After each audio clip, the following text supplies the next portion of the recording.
पिछली वीडियो में हमने गुप्त काल के बारे में पढ़ा और आपने उसमें जाना था कि 540 ईस्वी तक गुप्त काल का शासन रहा। आज इस वीडियो में हम गुप्त काल के बाद के इतिहास को समझेंगे। आपको तो पता ही है कि कई एग्जाम्स में हर्षवर्धन से संबंधित या चालुक्य वंश से संबंधित क्वेश्चंस रहता ही है, और ये टॉपिक तैयार रहने का मतलब है कि आपने अपने आप को बाकियों से थोड़ा अलग तैयार किया है। इस चैप्टर से जो भी क्वेश्चन आएगा, मुझे नहीं लगता कि आप इस क्लास के बाद उस क्वेश्चन को छोड़ेंगे। तो मेरे सीरियस कैंडिडेट्स तैयार हो जाइए आज की लाजवाब क्लास के लिए। गुप्तों के बाद 550 ईस्वी में पुष्यभूति या वर्धन राजवंश की स्थापना होती है। पुष्यभूति ने हरियाणा के कुरुक्षेत्र जिला के थानेश्वर में इस वंश की स्थापना की। वैसे तो पुष्यभूति गुप्त वंश के साम्राज्य के समय सामंत थे, लेकिन हुनों के आक्रमण के बाद उन्होंने स्वतंत्रता प्राप्त कर ली। इस वंश का पहला सबसे महत्वपूर्ण शासक प्रभाकरवर्धन था, जो 580 ईस्वी में राजा बना, और प्रभाकरवर्धन का बड़ा बेटा राज्यवर्धन अगला राजा बनता है। 605 ईस्वी में राज्यवर्धन के राजा बनते ही उसे दिक्कतों का सामना करना पड़ गया। कैसी दिक्कत थी, ये हम आपको समझाते हैं। तो हुआ ऐसा कि राज्यवर्धन की एक बहन थी राज्यश्री, जिसका विवाह कन्नौज के मौखरी शासक ग्रहवर्मन से की गई थी। अब मालवा के शासक देवगुप्त ने ग्रहवर्मन की हत्या कर दी और कन्नौज पर कब्जा कर लिया, और साथ ही राज्यश्री को कैद भी कर लिया। इस कब्जे में देवगुप्त की सहायता गौड़ के शासक शशांक कर रहे थे। अब राज्यवर्धन ने देवगुप्त के खिलाफ एक अभियान चलाया और उसे मार डाला, लेकिन 606 ईस्वी में शशांक ने राज्यवर्धन को मार दिया, और इस बीच राज्यश्री मध्य भारत के जंगलों में भाग गई।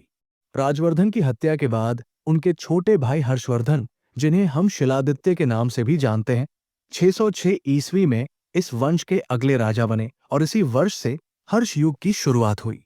पुष्यभूति वंश का सबसे महत्वपूर्ण राजा हर्षवर्धन ही था। राजा बनने के बाद हर्ष ने सबसे पहले अपनी विधवा बहन राज्यश्री को विंध्य के जंगल से बचाया, जहां वो खुद को आग में झोंकने जा रही थी। हर्ष ने शशांक को कन्नौज से बाहर निकाल दिया, जिसने रायवर्धन की हत्या के बाद उस पर कब्जा कर लिया था। उसने कन्नौज को थानेश्वर के साथ मिला दिया और इसे अपनी नई राजधानी भी बनाया, जिससे वो उत्तर भारत का सबसे शक्तिशाली राजा बन गया। इसके बाद हर्ष ने अपने भाई राज्यवर्धन और बहनोई ग्रहवर्मन की मौत का बदला लेने के लिए शशांक के खिलाफ अभियान चलाया। हर्ष गौड़ के विरुद्ध अपने पहले अभियान में सफल नहीं हुआ, लेकिन 637 ईस्वी में शशांक की मृत्यु हो गई। इसके बाद हर्षवर्धन ने अपने दूसरे अभियान में मगध और शशांक के साम्राज्य पर विजय प्राप्त की। हर्षवर्धन ने वल्लभी के मैत्रक राजा ध्रुवसेन द्वितीय को युद्ध में हराया। हालांकि पश्चिमी सीमा की सुरक्षा सुनिश्चित करने के लिए हर्ष ने उसका पुनः राज्याभिषेक किया और अपनी बेटी का विवाह ध्रुवसेन द्वितीय से कर दिया। ध्रुवसेन द्वितीय ने एक सामंती जागीरदार का पद स्वीकार किया, और ये हर्ष की एक महत्वपूर्ण कूटनीतिक उपलब्धि थी। हर्ष के विजय अभियान के दौरान दक्कन की ओर उसको गंभीर झटका लगा, क्योंकि वातापी या वदामी के चालुक्य वंश के पुलकेशन द्वितीय ने नर्मदा के तट पर उसे युद्ध में हरा दिया। यही हार हर्षवर्धन के विजयी जीवन की एकमात्र हार थी। चालुक्य अभिलेखों में हर्ष को सकलोत्तर पथेश्वर बताया गया है, जिसका अर्थ होता है संपूर्ण उत्तरी देश का स्वामी। हर्ष ने चीन के साथ राजनयिक संबंध बनाए रखे। 641 ईस्वी में उसने चीन के तांग सम्राट ताइत्सुंग के पास एक दूत भेजा। इसके बाद 3 चीनी मिशन उसके दरबार में आए थे। इसमें सबसे प्रसिद्ध चीनी तीर्थयात्री ह्वेनसांग था, जो हर्ष के शासनकाल के दौरान ही भारत का दौरा किया। वो हर्ष के शासन में लगभग 8 वर्ष तक भारत में रहा।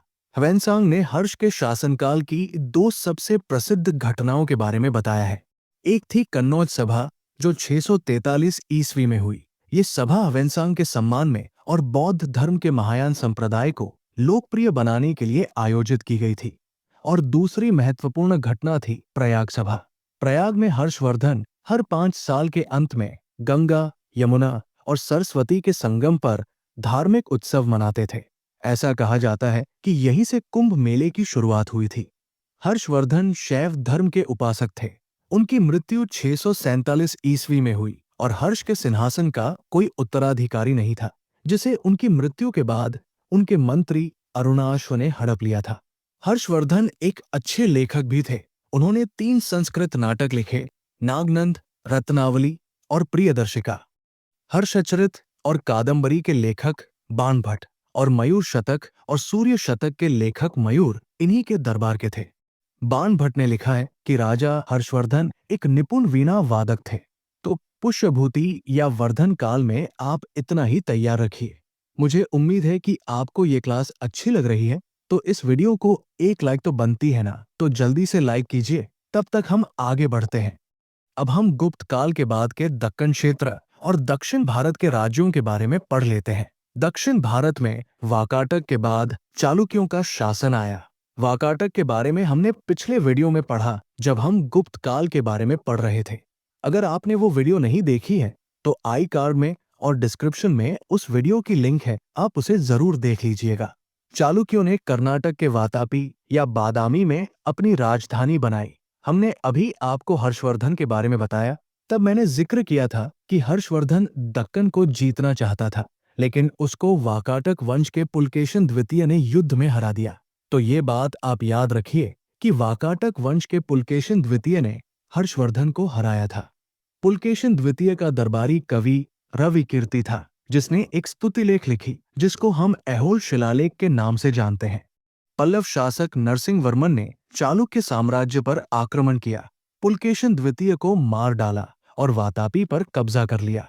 उसने वातापी कोंडा यानी वातापी का विजेता की उपाधि धारण की। हालांकि पल्लवों के बारे में हम थोड़ी देर में और डिटेल में चर्चा करेंगे। राष्ट्रकूट चालुक्यों के सामंत थे। उन्होंने 757 ईस्वी में पूरी तरह से चालुक्यों को हटा दिया। चालुक्यों ने मंदिरों के निर्माण में वैसर शैली या दक्कन शैली की शुरुआत की, जो राष्ट्रकूट और होयसल के शासनकाल में अपने चरमोत्कर्ष पर पहुंची। तो ये बात आप ध्यान में रखिए कि मंदिरों के निर्माण में वैसर शैली या दक्कन शैली की शुरुआत चालुक्यों ने की थी। तो अब हम दूसरे साम्राज्य पल्लवों की बात करते हैं, जिन्होंने दक्षिण भारत में शासन किया। पल्लवों की उत्पत्ति कैसे हुई ये क्लियर नहीं है, लेकिन संभवतः वे एक स्थानीय जनजाति थे जिन्होंने तोंडी मंडलम में अपना अधिकार स्थापित किया था। वे रूढ़िवादी ब्राह्मणवादी हिंदू थे और उनकी राजधानी कांची थी। चालुक्य और पल्लव दोनों ने कृष्ण और तुंगभद्रा के बीच की भूमि पर अपना वर्चस्व स्थापित करने की कोशिश की। पल्लव राजा नरसिंह वर्मन ने लगभग 642 ईस्वी में चालुक्यों की राजधानी वातापी पर कब्जा कर लिया और वातापी कोंडा यानी वातापी के विजेता की उपाधि धारण की, जिसकी चर्चा अभी कुछ देर पहले मैंने की थी। पल्लवों ने दक्षिण पूर्व एशिया में भारतीय संस्कृति के प्रसार में महत्वपूर्ण भूमिका निभाई। 8वीं शताब्दी ईस्वी तक कंबोडिया में पल्लवों का प्रभाव प्रमुख था। जावा, कंबोडिया और अन्नाम के मंदिरों में पल्लव प्रकार के शिखर पाए जाते हैं। पल्लवों ने ही मंदिर वास्तुकला की द्रविड़ शैली की शुरुआत की, जो चोलों के शासन में अपने चरमोत्कर्ष पर पहुंची। तो ये बात याद रखिए कि मंदिर वास्तुकला की द्रविड़ शैली की शुरुआत पल्लवों ने की थी। तो गुप्त काल के बाद कौन कौन से राजवंशों ने शासन किया, इसको हमने पूरी तरह से पढ़ लिया। और अभी आपको जानकर खुशी होगी कि हमने पूरा प्राचीन इतिहास कंप्लीट कर लिया और अब हमें अगले वीडियो से मेडिवल हिस्ट्री यानी भारत का मध्यकालीन इतिहास पढ़ना है। यदि आपने भारत के प्राचीन इतिहास के पूरे प्लेलिस्ट को नहीं देखा है तो सबकी लिंक आपको डिस्क्रिप्शन में मिलेगी, जल्दी से जाकर उसे कंप्लीट कीजिए। और ये वीडियो है जिसमें पूरे प्राचीन भारत के इतिहास से 1000 से अधिक क्वेश्चंस को हमने तैयार किया है। ये मेरी गारंटी है कि इस वीडियो को देखने के बाद प्राचीन भारत का पूरा इतिहास आपका कंप्लीट हो जाएगा। इस वीडियो में हमने क्वेश्चंस के साथ साथ एक्स्ट्रा में और क्या तैयार करना चाहिए ये भी डिस्कस करा है। ये आपके कॉन्फिडेंस को बहुत अधिक बढ़ाएगा, तो ये एक मस्ट वॉच क्लास है। प्राचीन भारत के इतिहास का इससे बेहतरीन वीडियो आपको कहीं नहीं मिलेगा। तो जाकर इस वीडियो से प्राचीन भारत का पूरा इतिहास कंप्लीट कीजिए। और यदि आपको ये क्लासेस पसंद आ रही है तो लाइक करने में कंजूसी नहीं कीजिए, क्योंकि मेरा मोटिवेशन आपके लाइक और सब्सक्रिप्शन पर ही आधारित है। तो चैनल को सब्सक्राइब कीजिए। आप सभी को तैयारी के लिए शुभकामनाएं। धन्यवाद।